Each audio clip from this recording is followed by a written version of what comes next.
bahwa ada sekumpulan jin telah mendengarkan Al-Quran yang kau baca. Lalu mereka berkata, kami telah mendengarkan bacaan yang menakjubkan. Yahdi ila rusydi fa amanna bi walan nusyrik bi rabbina ahada.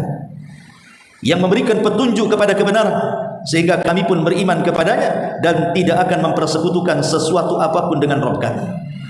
Kalimat uhiya, diwahyukan, menunjukkan apa? Nabi itu tidak tahu kalau saat sholat subuh ada rombongan jin yang beriman. Nabi tidak tahu.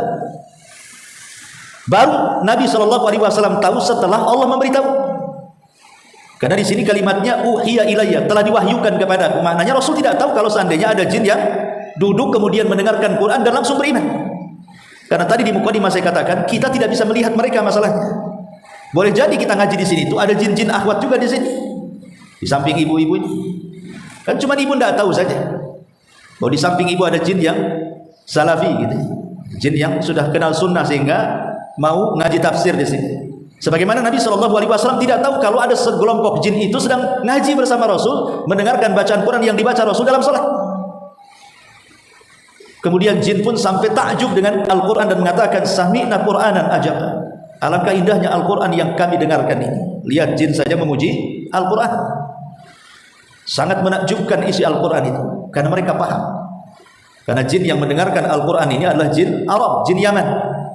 Jin dari Yaman otomatis jin dari kalangan Arab, paham dengan bahasa Arab. Sehingga ketika Nabi SAW membacakan Al-Quran langsung paham mereka. Bahkan lebih daripada itu, bukan hanya sekedar paham, mereka pun mengamalkan dan langsung mendakwahkan seperti yang tadi saya sebutkan dalam surah Al-Ahqaf tadi. Pulang kepada kaumnya, kemudian mendakwahkan apa yang didengar dia atau mereka dari Nabi SAW. Dan subhanallah, dikisahkan ribuan jin masuk Islam gara-gara 7 jin nasibin berdakwah kepada mereka. Dan hidayah itu bisa datang dari mana saja. Dan hidayah itu milik Allah Subhanahu wa ta'ala, dan itu nikmat yang Allah anugerahkan kepada kita.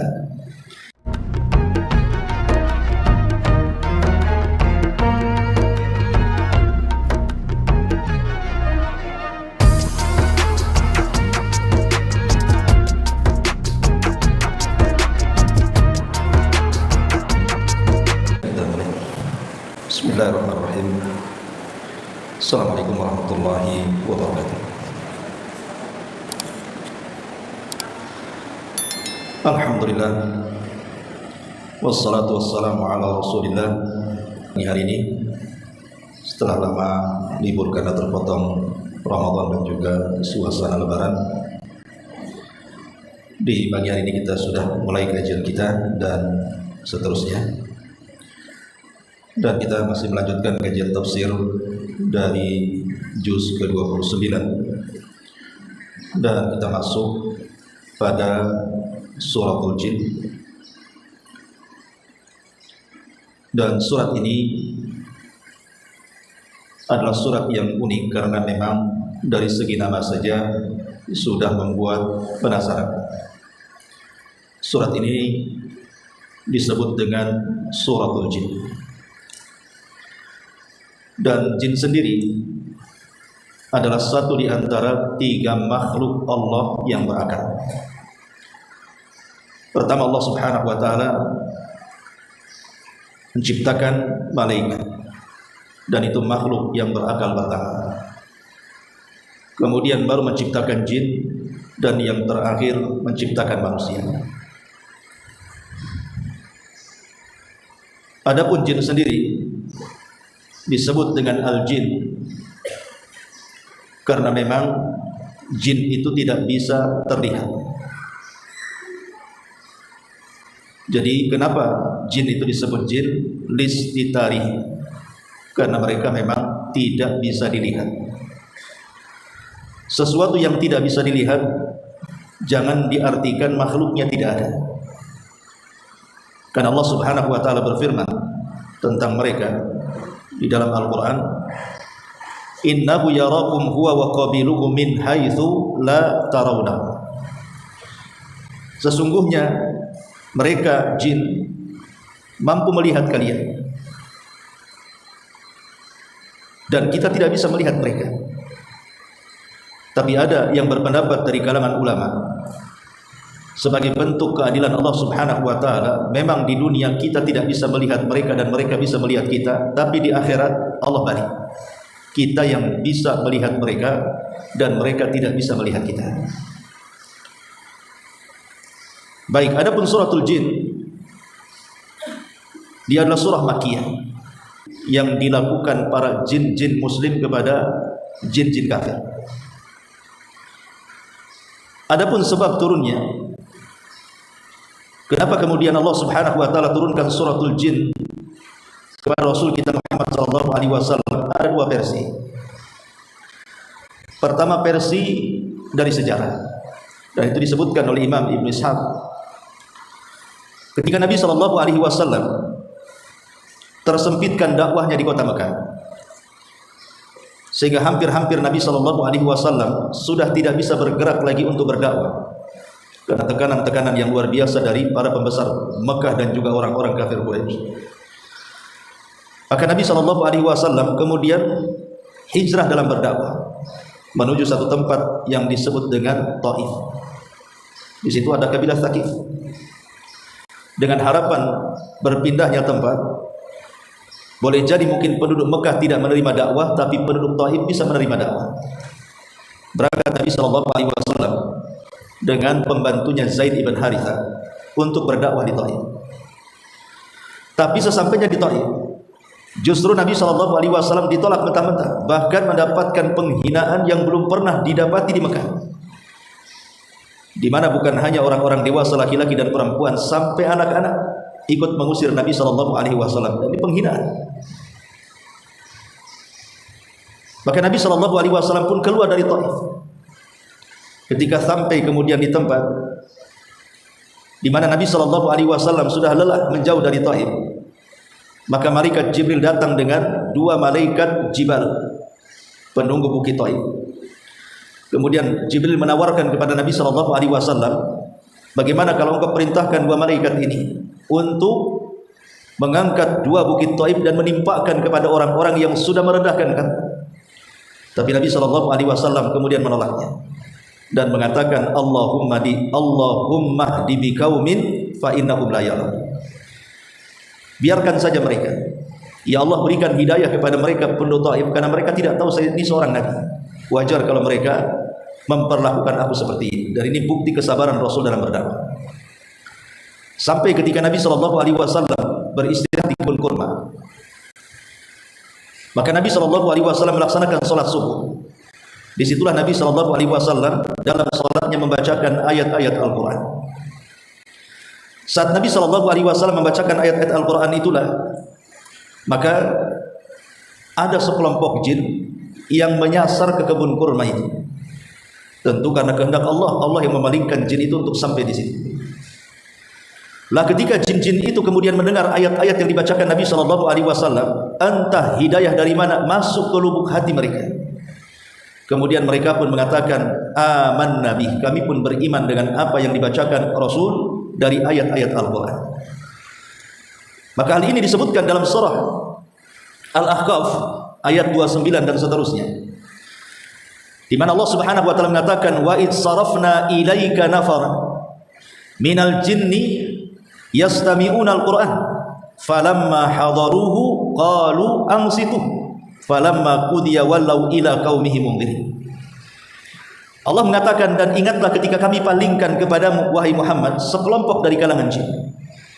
Kemudian mereka mendengar Al-Qur'an, maka tatkala mereka mendengarkan Al-Quran, satu sama lain mengatakan, angsitu, dengarkan yang dibaca orang ini, maksudnya Nabi. Setelah kemudian selesai mendengarkan bacaan Nabi sallallahu alaihi wasallam, mereka pun beriman. Kemudian mereka langsung pulang menuju kaumnya dan berdakwah kepada mereka untuk memperingatkan manusia dari api neraka. Lah di antara seruan dakwah mereka adalah, qalu ya qaumana inna sami'na kitaban unzila min ba'di Musa musaddiqan lima baina yadayhi yahdi ilal haq wa ila sirati mustaqim. Wahai kaumku, wahai kaum kami, barusan kami mendengar satu kitab yang dibacakan setelah Musa, maksudnya Al-Quran, yang membenarkan ajaran sebelumnya, yang mengantarkan kepada kebenaran dan kepada jalan yang lurus. Ya qaumana ajibu da'i Allah, wahai kaum kami, ikutilah panggilan-panggilan Allah, wa aminu bih, dan berimanlah dengan Allah Subhanahu wa taala. Sebagai balasannya, yaghfir lakum min dzunubikum wa yujirkum min adzabin alim. Allah akan mengampuni dosa-dosa kalian dan Allah akan melepaskan kalian dari azab jahanam yang sangat pedih. Ini yang disebutkan dalam surah Al-Kahf. Dan Allah Subhanahu wa taala menceritakan tentang kisah jin yang masuk Islam ini dengan menurunkan suratul jin secara penuh, menceritakan bagaimana jin-jin itu beriman kepada Allah lewat lisan Nabi sallallahu alaihi wasallam. Lah jin-jin yang datang kepada Rasul ini adalah jin yang pertama kali beriman. Jadi mereka adalah sahabat-sahabat Rasul dari kalangan jin yang pertama beriman kepada Allah lewat lisan Rasul. Dan mereka sahabat dari kalangan jin. Sama dengan as-sabiqunal awwalun, seperti Abu Bakar, Umar, Utsman dan yang lainnya. Lah mereka itulah orang-orang yang awal-awal masuk Islam. Ada yang mengatakan bahwa jin-jin yang datang ketika itu mendengarkan ayat Al-Quran, kemudian mendengarkan lantunan-lantunan kitab suci sampai beriman. Jumlahnya ada 7 jin yang datang ke situ, dan mereka semua dari negeri Nasibin. Nasibin itu ada yang mengatakan di Yaman. Jadi jin-jin yang dari Yaman, dari kabilah Nasibin berjumlah 7. Mereka beriman kepada Allah Subhanahu wa taala lewat lantunan Al-Quran yang dibaca Rasul. Sebab itulah mereka mulai berdakwah kepada kaumnya. Dan sejak itu pula Islam menyebar dari kalangan jin. Ini satu riwayat. Adapun riwayat yang kedua tentang asbab nuzul suratul jin ini, itu disebutkan di dalam hadis Nabi sallallahu alaihi wasallam. Bahkan disebutkan riwayatnya oleh Imam Muslim dari Abdullah ibn Abbas radhiyallahu anhuma, bahkan Bukhari juga meriwayatkan. Jadi ketika Nabi sallallahu alaihi wasallam dan beberapa para sahabatnya menyengaja datang ke pasar Uqad, dan pasar Uqad itu pasar yang di dalamnya memperjualbelikan budak-budak. Jadi kalau hendak membeli budak, datang ke pasar Uqad. Lah ketika Nabi sallallahu alaihi wasallam datang ke pasar Uqad dan menginap di situ sampai waktu subuh, maka Nabi SAW salat subuh di situ. Lah saat salat subuh itulah datang beberapa jin. Lah jin-jin ini yang datang kemudian mendengarkan Nabi SAW membaca Al-Quran di salat subuh di pasar Uqad itu adalah jin-jin yang diutus iblis. Karena ketika itu iblis kebakaran janggut, karena tidak bisa satupun dari anak buahnya yang bisa terbang ke langit untuk mencuri dengar berita langit. Sehingga iblis ini penasaran, kenapa kemudian tidak ada satupun anak buahnya yang bisa naik ke langit dan mencuri dengar kembali. Maka iblis pun menginstruksikan seluruh anak buahnya agar mencari tahu kenapa sampai seperti itu. Maka disebarlah kemudian ke timur dan barat, sampailah kemudian utusan iblis dari kalangan jin ini nyasar ke pasar Uqad. Disitulah kemudian mendengar ayat-ayat yang dibacakan Nabi SAW, kemudian mereka pun beriman. Lah kisah mereka kemudian dicantumkan dalam Al-Quran, dalam suratul jin. Turun suratul jin menceritakan tentang kisah ini.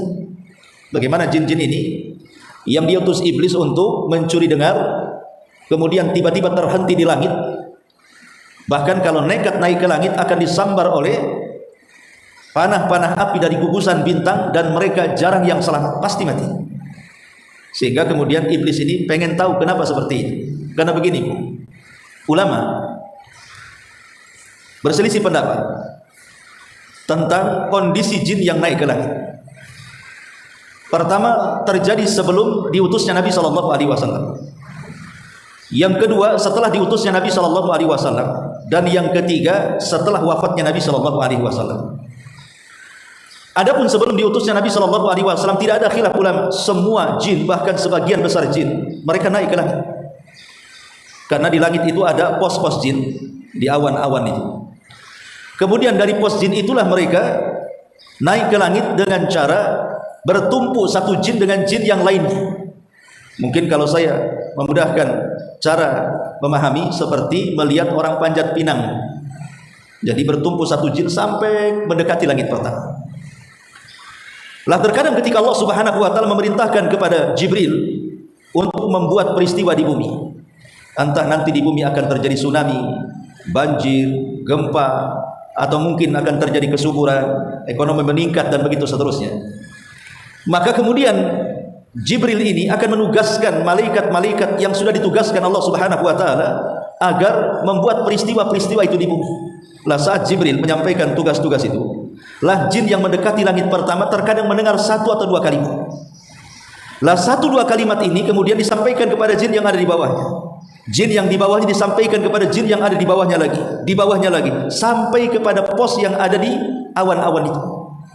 Lah dari situlah kemudian jin turun ke bumi dan memperjualbelikan berita itu kepada para dukun dan paranormal. Akhirnya kemudian setelah menjualbelikan berita yang sudah dicampur adukan dengan kedustaan itu, maka para dukun yang ada di bumi mereka pun membeli dari kalangan jin dengan cara apa? Mengabdikan ibadah mereka kepada jin, melakukan kesyirikan. Ini sebelum diutusnya Nabi sallallahu alaihi wasallam. Kemudian yang kedua, setelah diutusnya Nabi sallallahu alaihi wasallam, maka setelah diutusnya Nabi sallallahu alaihi wasallam betul-betul langit tertutup. Tidak ada satu jin pun yang sanggup naik ke langit. Kenapa? Karena Allah Subhanahu wa taala memfungsikan bintang-bintang dengan gugusan-gugusannya untuk melempari siapapun jin yang berusaha untuk mencuri dengar, dan tidak ada yang selamat. Karena Allah Subhanahu wa taala hendak memisahkan antara firman-Nya dengan kalam dukun. Maka di zaman Nabi sallallahu alaihi wasallam diutus, tidak ada satupun kalangan jin yang mampu naik ke langit. Makanya iblis mengutus utusannya untuk mencari berita kenapa dan ada apa. Sampailah beberapa utusan iblis itu nyasar ke pasar ukat, akhirnya mendengarkan Rasul membaca Quran, berakhir dengan beriman. Lalu bagaimana kondisi setelah wafatnya Nabi? Apakah kemudian langit itu masih terjaga? Disinilah terjadi khilaf para ulama. Ada dua pendapat dari kalangan ulama. Pendapat pertama, dan itu dikemukakan oleh Al-Hafidz Ibnu Hajar Al-Asqalani Asy-Syafi'i rahimahullah taala, bahwa mustahil setelah wafatnya Nabi sallallahu alaihi wasallam ada jin yang mampu naik ke langit. Mustahil artinya tidak ada lagi. Tapi ada juga yang mengatakan mungkin, tapi sangat sedikit sekali. Jadi ada dua pendapat. Pendapat pertama, mustahil jin mampu naik ke langit dan mencuri berita kembali, karena langit sudah tertutup bagi mereka. Pendapat yang kedua, mungkin, tapi mungkin satu dua. Sangat nadir, sangat jarang sekali ada jin yang sanggup mencuri dengar. Kalau seandainya kita memilih pendapat yang pertama, bahwa jin-jin itu tidak sanggup dan tidak mungkin naik ke langit, berarti selama ini ramalan dukun-dukun, paranormal, bomo dan yang semacamnya, berarti tidak ada satupun yang benar.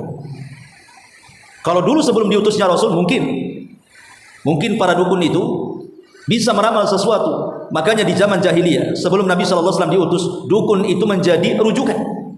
Banyak masyarakat itu kalau ada masalah datang ke dukun, karena dukun itu menjadi tokoh sentral. Bahkan Abdul Muthalib sendiri dan tokoh-tokoh Quraisy ketika terjadi perebutan ataupun ribut-ribut soal air Zam-Zam, bagaimana cara menyelesaikan mereka? Mereka datang ke dukun yang dianggap sebagai dukun yang paling besar, karena dukun di zaman itu punya hati di masyarakat, karena memungkinkan mereka meramal sesuatu menjadi kenyataan, karena jin-jinnya berhasil naik ke langit, kan begitu. Tapi setelah wafatnya Nabi SAW, menurut Ibnu Hajar, tidak ada satupun jin yang sanggup naik ke langit. Kalau jin tidak sanggup naik ke langit, macam mana akan menjual berita kepada para dukun? Beritanya saja tidak ada, apa yang mau dijual? Kalau sudah tidak ada yang dijual, seluruh berita-berita para dukun itu semuanya dusta, tidak ada yang benar. Ya boleh jadi mungkin dukun-dukun di zaman sekarang ya nebak-nebak modelnya. Tahun ini akan banyak artis yang mati. Artis yang mana Pak Dukun? Pokoknya ada yang mati. Tapi kan tidak berani menyebut namanya kan. Padahal walaupun tidak diramal pasti mati, namanya orang pasti mati. Jadi dukun-dukun setelah wafatnya Nabi SAW, kalau mengacu kepada pendapat Ibnu Hajar Al-Asqalani, berarti semuanya adalah para pendusta dan tidak perlu dibenarkan. Mereka hanya sedang menebak dan sedang berdusta. Sedang menebak dan sedang berdusta. Kalau merujuk kepada pendapat yang kedua, sedikit sekali ada jin yang sanggup, berarti kebanyakan para peramal itu berdusta, kecuali mungkin satu dua peramal saja. Tapi dari sini kita tahu bahwa setelah wafatnya Nabi SAW, langit itu tertutup, tidak ada satupun jin yang sanggup naik ke langit, sehingga tidak ada transaksi jual beli berita kepada para dukun, paranormal, bomo dan yang semacamnya. Berarti kesimpulannya, jangan dibenarkan apapun yang diucapkan dukun, karena pasti dusta. Kalau dukun di zaman sebelum diutusnya Rasul bisa benar bisa salah kan begitu. Tapi kalau dukun setelah wafatnya Nabi SAW 100% pasti salah. 100% pasti dusta. Lalu kenapa masih banyak kemudian orang-orang yang percaya dengan ramalan dukun? Makanya Imam Al-Qurtubi rahimahullah ta'ala membantah keyakinan orang-orang yang masih mempercayai tentang zodiak perbintangan. Saya masih ingat dulu masih kecil, kalau beli majalah itu, beli koran, itu di halaman koran itu mesti ada ramalan-ramalan bintang di situ kan. Scorpio, Gemini, macam-macam kan itu ya. Nanti disesuaikan dengan tanggal lahirnya kan. Oh, ibu Gemini nasibnya sial kan. Oh, Scorpio nasibnya bagus, tapi dapat suami jelek. Ya, macam-macam lah. Zaman dulu kan begitu. Oh, kayaknya kita nggak bisa jodoh dengan kamu. Bintang kita berbeda. Zaman dulu kalau kenalan yang ditanya bintangnya dulu. Bintangmu apa? Dari sini kita tahu bahwa berarti kalau menurut lamaran sesuai dengan zodiak perbintangan, berarti nasib satu bintang dengan bintang yang lain berbeda kan? Kalau saya bintangnya berbeda dengan ibu, tentu nasibnya akan berbeda. Boleh jadi menurut ramalan yang tercatat saya sial, ibu untung, atau sebaliknya. Kata Imam Qurtubi, bagaimana kalau seandainya ada 1000 orang berada di kapal yang berbeda bintang-bintangnya itu, kemudian datang ombak besar, kemudian menenggelamkan kapal, berarti kan sial semua bintangnya itu. Padahal beda-beda bintang kan. Dan itu kan terjadi. Umpamanya kita lihat cerita Titanic umpamanya kan, satu kapal pesiar kemudian sampai tenggelam semuanya. Apakah semua yang ada di kapal itu bintangnya sama? Ataukah bintangnya berbeda-beda? Pasti berbeda-beda kan begitu. Lalu kenapa jadi sial semua? Mati semua. Kata Imam Al-Qurtubi rahimahullahu ta'ala, ini bantahan yang sangat logis dan masuk di akal. Intinya bahwa ramalan-ramalan itu hanya permainan setan sebenarnya.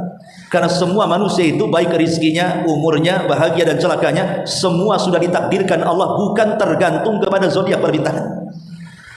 Masyaallah muslimat yang dimuliakan Allah Subhanahu wa taala.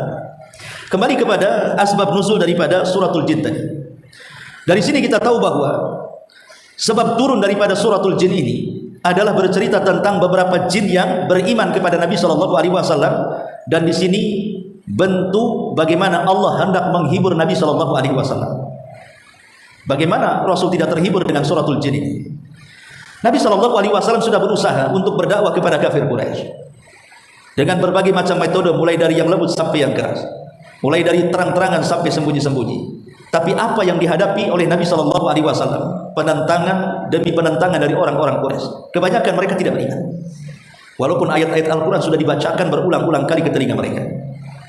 Tapi saat Nabi sallallahu alaihi wasallam membacakan beberapa ayat saja dalam salat subuh, tiba-tiba kemudian jin ini tanpa berdebat dengan Rasul, tanpa bertanya dengan Rasul, tanpa meragukan ucapan Nabi sallallahu alaihi wasallam, tiba-tiba langsung beriman. Hebatnya lagi, bukan hanya sekedar beriman, ilmu yang didapatkan ketika mendengar Al-Qur'an itu yang merupakan hidayah bagi bangsa jin langsung diamalkan dan didakwahkan. Dari sini terkadang ada beberapa jin itu lebih baik dibandingkan manusia. Karena jin di sini sekali mendengar ayat-ayat Al-Qur'an dibacakan langsung beriman dan langsung didakwahkan. Tapi ada sebagian manusia itu mendengar Al-Qur'an berkali-kali tak mau beriman, apalagi mengamalkan, apalagi mendakwahkan. Dan ini keutamaan jin yang beriman saat itu kepada Nabi SAW, dan ini demi menghibur Rasul. Tidak ada apa-apa, tidak masalah mungkin bahasa saya itu, orang-orang Quraisy menentang kamu, tapi ada makhluk lain yang langsung beriman, mendengarkan ayat Al-Qur'an dan langsung mendakwahkan. Jadi ini bentuk hiburan. Yang kedua, dalam suratul jin ini nanti isinya adalah tauhid. Jadi bagaimana jin-jin ini mendapatkan pelajaran dari pengajaran Nabi sallallahu alaihi wasallam dari Al-Qur'an yang dibacakan kepada mereka, itu inti dakwah seluruh para nabi. Inti dakwah seluruh para nabi apa itu? Tauhid. Gimana ayatnya? Allah Subhanahu wa taala mengatakan, tidaklah kami utus pada tiap-tiap umat ini seorang rasul kecuali mereka mendakwahkan kepada umatnya, u'budullaha wa la tusyriku bihi syai'an. Sembahlah Allah dan janganlah kalian mensekutukan Allah Subhanahu wa taala, atau u'budullaha wajtanibut taghut. Sembahlah Allah, jauhi sesembahan selain daripada Allah alias taghut. Dan itulah dakwah yang harus dimulakan siapapun. Kalau kita hendak berdakwah, utamakan dakwah tauhid. Ini secara global dari asbab nuzul suratul jin. Baik, kita akan baca dan kita akan beri keterangan secara singkat dalam suratul jin. Perhatikan Allah Subhanahu wa taala berfirman di ayat pertama. A'udzubillahi minasyaitonir rajim. Bismillahirrahmanirrahim. Qul uhiya ilayya annahu istama'a nafarun minal jinni faqalu inna sami'na qur'anan ajaba. Katakanlah, Maksudnya kepada Nabi kita Muhammad sallallahu alaihi wasallam telah diwahyukan kepada bahwa ada sekumpulan jin telah mendengarkan Al-Quran yang kau baca. Lalu mereka berkata, kami telah mendengarkan bacaan yang menakjubkan. Yahdi ila rusdi fa amanna bi walan nusyrik bi rabbina ahada. Yang memberikan petunjuk kepada kebenaran, sehingga kami pun beriman kepadanya dan tidak akan mempersekutukan sesuatu apapun dengan Rabb kami. Kalimat uhiya, diwahyukan, menunjukkan apa? Nabi itu tidak tahu kalau saat sholat subuh ada rombongan jin yang beriman. Nabi tidak tahu. Baru Nabi SAW tahu setelah Allah memberitahu. Karena di sini kalimatnya uhiya ilayya, telah diwahyukan kepada. Maknanya Rasul tidak tahu kalau seandainya ada jin yang duduk kemudian mendengarkan Quran dan langsung beriman. Karena tadi di mukadimah saya katakan kita tidak bisa melihat mereka masalahnya. Boleh jadi kita ngaji di sini itu ada jin-jin akhwat juga di sini. Di samping ibu-ibu. Kan cuma ibu tidak tahu saja. Bahwa di samping ibu ada jin yang salafi gitu. Jin yang sudah kenal sunnah sehingga mau ngaji tafsir di sini. Sebagaimana Nabi SAW tidak tahu kalau ada sekelompok jin itu sedang ngaji bersama Rasul, mendengarkan bacaan Quran yang dibaca Rasul dalam salat. Kemudian jin pun sampai takjub dengan Al-Quran dan mengatakan, sami'na Qur'anan ajaba. Alangkah indahnya Al-Quran yang kami dengarkan ini. Lihat jin saja memuji Al-Quran. Sangat menakjubkan isi Al-Quran itu, karena mereka paham. Karena jin yang mendengarkan Al-Quran ini adalah jin Arab, jin Yaman. Jin dari Yaman otomatis jin dari kalangan Arab, paham dengan bahasa Arab. Sehingga ketika Nabi SAW membacakan Al-Quran langsung paham mereka. Bahkan lebih daripada itu, bukan hanya sekedar paham, mereka pun mengamalkan dan langsung mendakwahkan seperti yang tadi saya sebutkan dalam surah Al-Ahqaf tadi. Pulang kepada kaumnya, kemudian mendakwahkan apa yang didengar dia atau mereka dari Nabi SAW. Dan subhanallah, dikisahkan ribuan jin masuk Islam gara-gara 7 jin nasibin berdakwah kepada mereka. Dan hidayah itu bisa datang dari mana saja. Dan hidayah itu milik Allah Subhanahu wa ta'ala, dan itu nikmat yang Allah anugerahkan kepada kita. Kemudian Allah mengatakan yahdi ila rusdi. Al-Quran itu memberikan petunjuk kepada kebenaran. Fa'aman nabi, sehingga kami para jin kemudian beriman kepada Al-Quran. Walan nusyrika bi rabbina ahada. Dan setelah kami mendengar Al-Quran, kata jin, dan tidak akan mempersekutukan satu apapun dengan Rabb kami. Dari sini kita tahu lawan syirik apa? Tauhid. Berarti yang sedang didengarkan jin itu adalah tauhid. Karena saat mendengar Al-Quran itu jin masih dalam kondisi di atas kesyirikan. Tapi setelah kemudian mendengarkan Al-Quran yang isinya tauhid, mereka pun berjanji mereka tidak akan menyekutukan Allah Subhanahu wa ta'ala. Dan inilah dakwah para nabi, menyeru umatnya untuk mentauhidkan Allah Subhanahu wa ta'ala. Dan dari sini juga kita tahu bahwa inilah keunggulan Rasul dibandingkan para nabi dan rasul sebelumnya. Di mana para nabi dan rasul sebelumnya mereka hanya diutus kepada kaumnya saja, itu pun dari kalangan manusia. Tapi Nabi SAW bukan hanya diutus kepada kaumnya, tapi diutus kepada seluruh manusia, bahkan kepada seluruh bangsa jin. Jadi dakwah Rasul mencakup manusia dan jin. Makanya Allah mengatakan dalam surah Az-Zariyat, wa ma khalaqtul jinna wal insa illa liya'budun. Dan tidaklah kami menciptakan jin dan manusia kecuali tugas mereka adalah beribadah kepada Allah Subhanahu wa ta'ala. Kemudian Allah Subhanahu wa ta'ala menceritakan tentang dakwahnya jin yang sudah beriman kepada jin yang masih kafir dalam bentuk dialog. Allah Subhanahu wa ta'ala mengatakan, wa annahu ta'ala jaddu rabbina mattakhadha sahibatan wala walada. Sesungguhnya maha tinggi keagungan Rabb kami, dia tidak mengambil istri dan tidak pula mengambil anak. Kalimat ini menunjukkan bahwa dari kalangan jin itu ada yang Yahudi, ada yang Nasrani, ada yang ateis, ada yang mungkin di atas kesyirikan. Jadi agama jin itu macam-macam. Karena memang kondisi bangsa Arab di Yaman itu, di zaman itu kan macam-macam agama. Ada Nasraninya, ada Yahudinya, ada syiriknya, ada Islamnya. Lah sementara agama jin itu mengikuti agama manusia.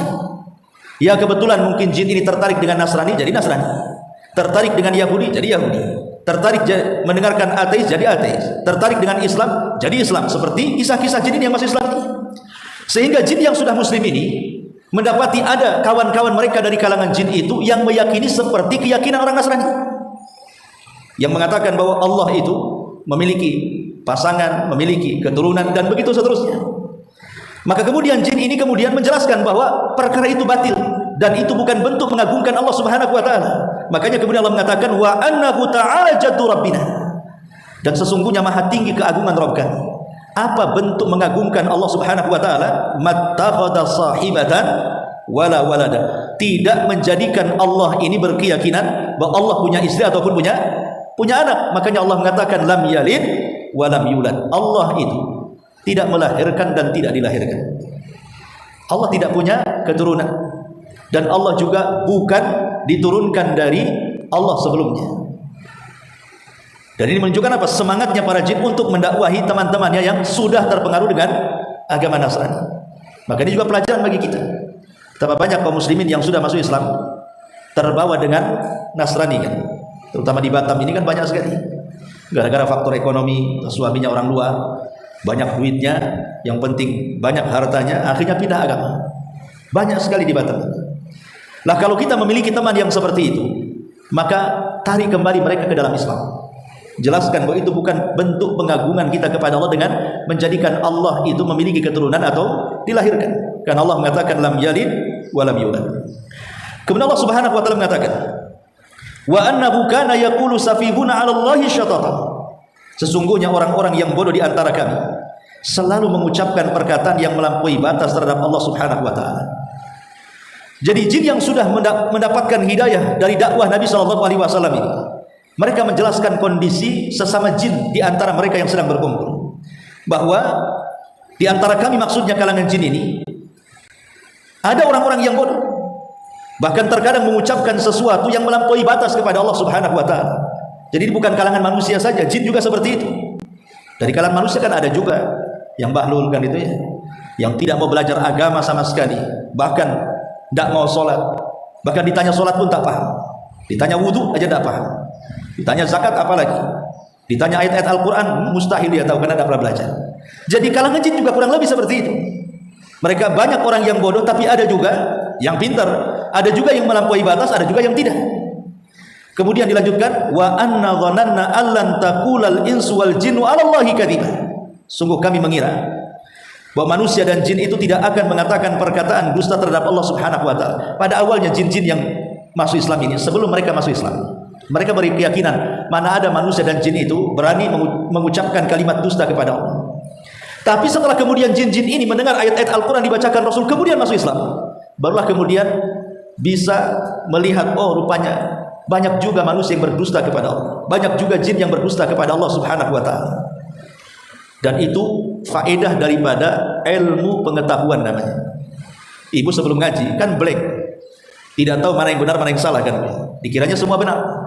Setelah kemudian ibu hadir di majelis ilmu, dapat pencerahan dari asatidz kita, mulai membedakan, oh ternyata ini salah, dulu saya anggap ini benar, oh rupanya ini benar, dulu saya anggap salah. Bahkan kalau ilmunya bu sudah makin meningkat, belum ibu tanya, ibu sudah bisa mendeteksi, ini simpulan ini dari ini nih, ini simpulan dari situ. Ibu sudah punya firasat itu. Baru nengok orangnya saja sudah ibu tahu alirannya tuh. Nah, ini kayaknya dari sebelah nih, ini dari Konoha nih.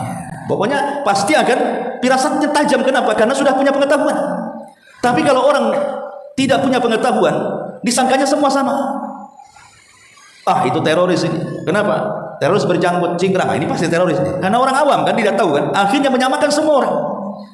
Makanya jin juga sama, setelah mendapatkan ilmu pengetahuan, dia mengira, kata jin itu, dulu kami mengira tidak ada manusia dan jin yang berani berdusta kepada Allah. Setelah kemudian kami ngaji kepada Rasul, rupanya ada pula manusia yang berdusta kepada Allah dan juga jin yang berdusta kepada Allah Subhanahu wa taala.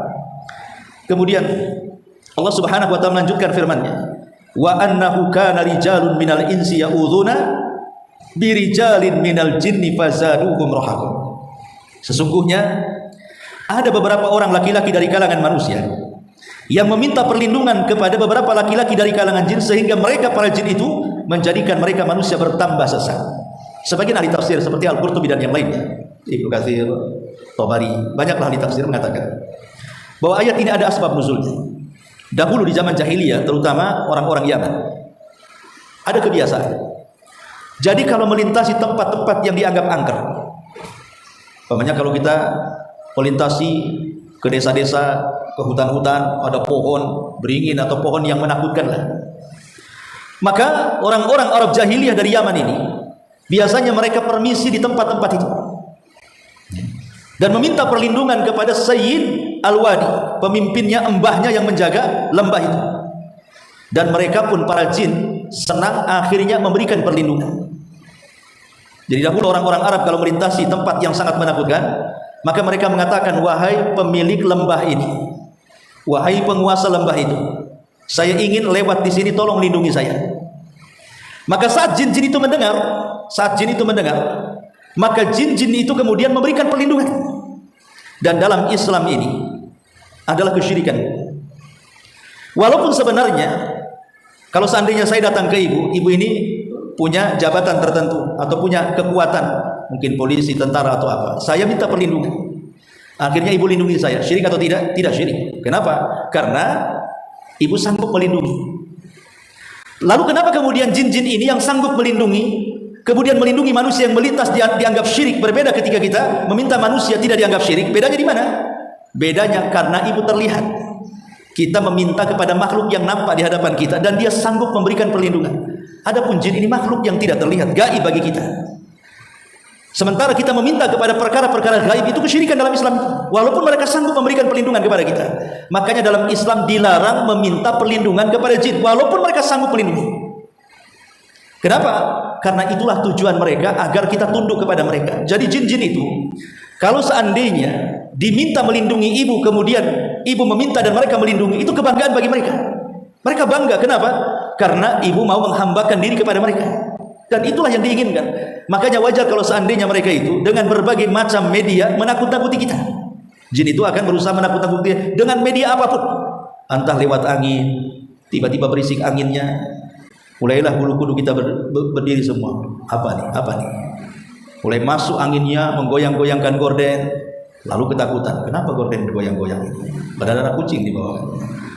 Kemudian jendela tiba-tiba terbuka, kemudian atap kemudian tiba-tiba rame. Jin akan berusaha mencari banyak media supaya kita ini ketakutan, akhirnya berlindung kepada mereka.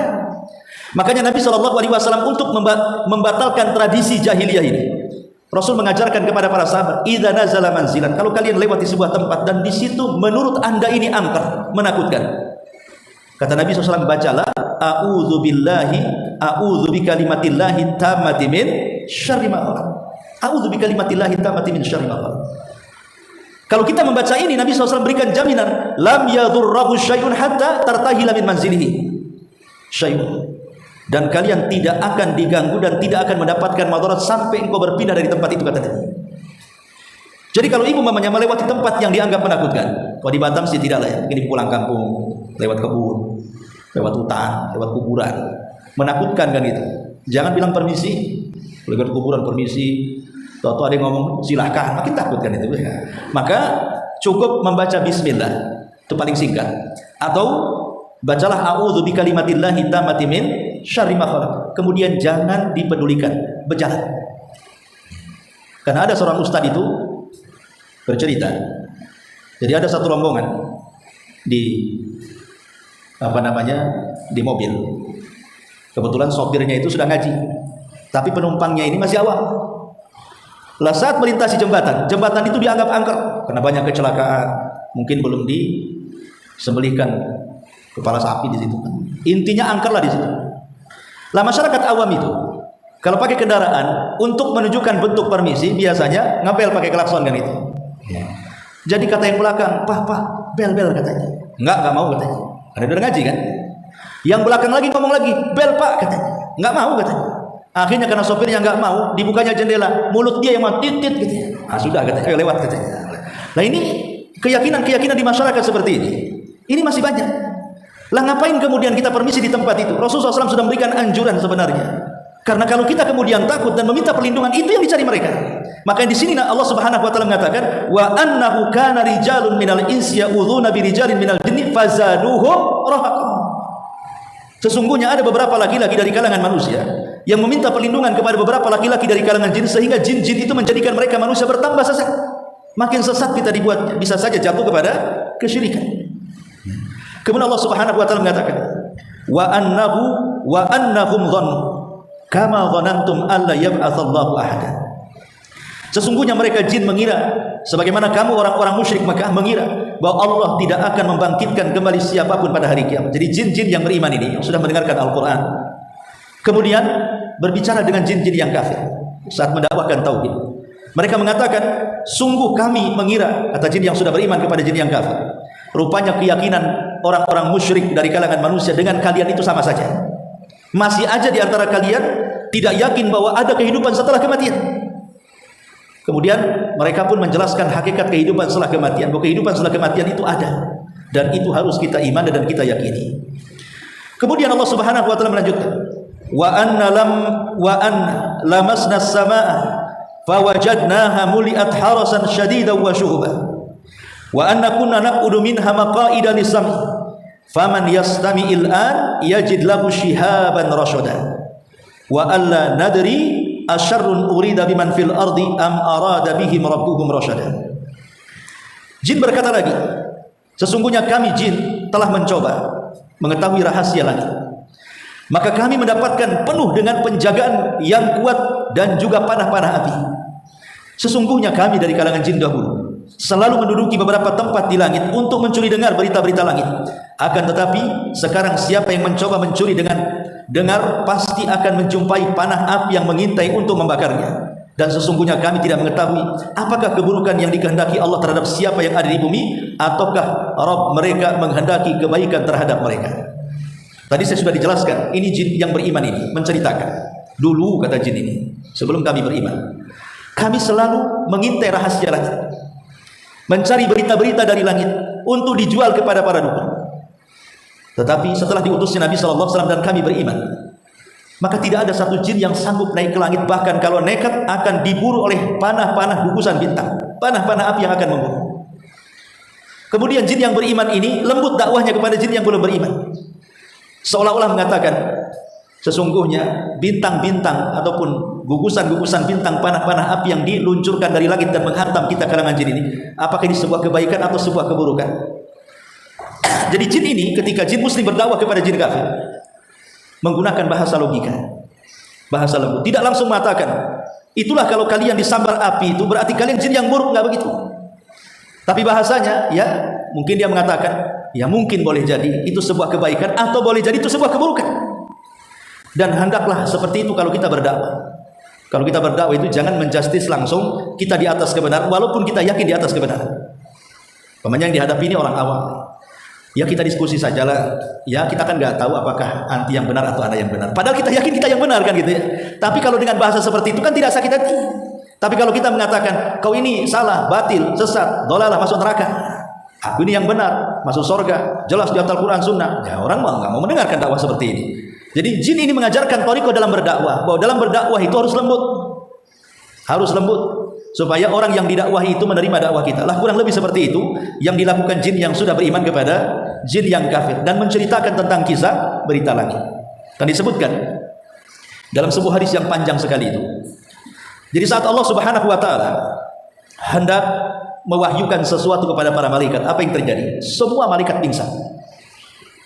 Karena wahyu Allah itu kalau sudah dan akan diturunkan, maka Rasul mengibaratkan seperti rantai besi yang dipukul-pukul ke batu sehingga mengeluarkan suara yang memekikkan dan memecahkan gendang telinga. Jadi saat Allah hendak mewahyukan sesuatu, datanglah suara yang bergemuruh dan itu membuat pingsan seluruh malaikat yang ada di langit. Lah setelah semua malaikat pingsan, yang pertama siuman siapa? Jibril. Maka Allah Subhanahu wa taala memanggil Jibril. Kemudian memerintahkan begini dan begitu. Saat Allah selesai memerintahkan sesuatu kepada Jibril, barulah semua malaikat siuman. Jadi malaikat itu tidak mendengar apa yang diperintahkan Allah kepada Jibril, karena memang tugas Jibril itu memang membawa wahyu. Kalau semua malaikat dengar, apa faedahnya kan itu? Jadi saat mereka terbangun, kemudian mereka pun mendatangi Jibril dan mengatakan, "Madza qala rabbuk?" Kira-kira perintah apa yang Allah titahkan kepada kami? Maka Jibril mengatakan, qalal haq, kebenaran. Maksudnya perintah ini dan begitu seterusnya. Maka kemudian Jibril pun turun ke langit ke-7, ke-6 sampai ke langit dunia.